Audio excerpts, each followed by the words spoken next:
എല്ലാവരും ഓണം മൂഡിലായിരിക്കും അല്ലേ? ഞങ്ങളും അങ്ങനെയൊക്കെ തന്നെ. ഓണം കുറച്ചുകൂടി കളറാക്കാനായിട്ട് ഒരു ഓണം ഷോപ്പിംഗ് ആകാമെന്ന് കരുതി. അങ്ങനെ നേരെ റെമളി മാളിലെ ലുലുവിലേക്ക് പോയി. ഓണത്തിന് പുതിയ ഡ്രസ്സ് എടുക്കുന്ന പരിപാടി എൻ്റെ വീട്ടിലില്ല കേട്ടോ. അത് ഓണത്തിന് നിന്നല്ല, പ്രത്യേകിച്ച് ഒരു ആഘോഷങ്ങൾക്കും അതിന് പങ്കില്ല. അതാണ് സത്യം. എന്നാൽ പുള്ളിക്കാരൻ്റെ വീട്ടിൽ നേരെ തിരിച്ചും. എല്ലാ ഓണത്തിനും വിഷുവിനും അവിടെ ഡ്രസ്സ് എടുക്കും, അത് മസ്റ്റാണ്. എന്തൊക്കെ പറഞ്ഞാലും എനിക്ക് എൻ്റെ വീട്ടിലെ ഓണം തന്നെയാണ് ഇഷ്ടം. വേറെ ഒന്നുമല്ല, വാഴയിൽ വിളമ്പുന്ന സദ്യ, അതാണ് അവിടുത്തെ ഹൈലൈറ്റ്. എന്നാൽ പുള്ളിക്കാരൻ്റെ വീട്ടിൽ നേരെ തിരിച്ചാ, അവിടെ നോൺ വെജ് ആയിരിക്കും. കുഞ്ഞിലെ അത്താകുമ്പോൾ മുതൽ തുടങ്ങും പൂക്കൾ ഇടാനായിട്ട്. അത്തത്തിൻ്റെ അന്ന് ഒരു പൂ വയ്ക്കും. ഓരോ ദിവസം കഴിയും തോറും പൂക്കളത്തിൻ്റെ വലിപ്പം കൂടി വരും.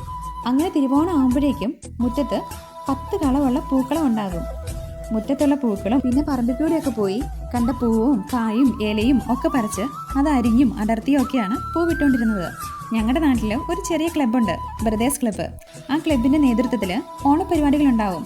തിരുവോണത്തിന് അന്ന് രാവിലെ കുട്ടികൾക്കുള്ള പരിപാടി തുടങ്ങും. ഉച്ചയാകുമ്പോഴേക്കും തീരും. മുതിർന്നവർക്ക് വൈകുന്നേരം ആകുമ്പോഴായിരിക്കും പരിപാടി. കസേരകളി, ഉറിയടി, മിഠായി പറക്കൽ, സുന്ദരിക്ക് പൊട്ടുതൊടൽ, വടംവലി, അങ്ങനെ ഒരുപാട് കളികൾ.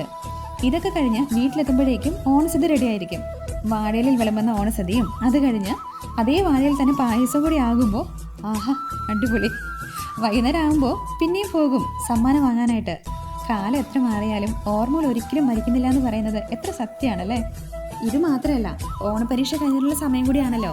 അപ്പോൾ കസിൻസൊക്കെ വരും വീട്ടിലേക്ക്. അപ്പോഴേക്കും പപ്പ ഊഞ്ഞാലൊക്കെ കെട്ടിത്തരും. വീടിൻ്റെ പിന്നാമ്പുറത്ത് വലിയൊരു കശുമാവുണ്ട്, അതിലാണ് ഊഞ്ഞാല് കെട്ടാറുള്ളത്. പിന്നെ നിന്നും ഇരുന്നും ഒക്കെ ആടും. അന്ന് കൂടെ ഉണ്ടായിരുന്നവരൊക്കെ ഇന്ന് പല വഴിക്കും പല നാട്ടിലും ഒക്കെയാണ്. അല്ലെങ്കിലും ആഘോഷങ്ങൾ ഓർമ്മകളെ വീണ്ടും ജീവിപ്പിക്കുകയാണല്ലോ. വൈലോപ്പിള്ളി ശ്രീധരമേനോന്റെ വിഷുക്കണി എന്ന് പറഞ്ഞ കവിതയിൽ പറഞ്ഞിട്ടുള്ള പോലെ, ഏത് ദൂസര സങ്കല്പങ്ങളിൽ വളർന്നാലും ഏത് യന്ത്രവൽകൃത രോഗത്തിൽ പുലർന്നാലും മനസ്സിലുണ്ടാകട്ടെ ഗ്രാമത്തിൻ വെളിച്ചവും മണവും മമതയും ഇത്തിരി കൊന്നപ്പൂവും. അപ്പോൾ എല്ലാവർക്കും ഹാപ്പി ഓണം. ഇനി അടുത്ത വീഡിയോയിൽ കാണാം. ചാനൽ ഒന്ന് സബ്സ്ക്രൈബ് ചെയ്ത് സപ്പോർട്ട് ചെയ്യണേ.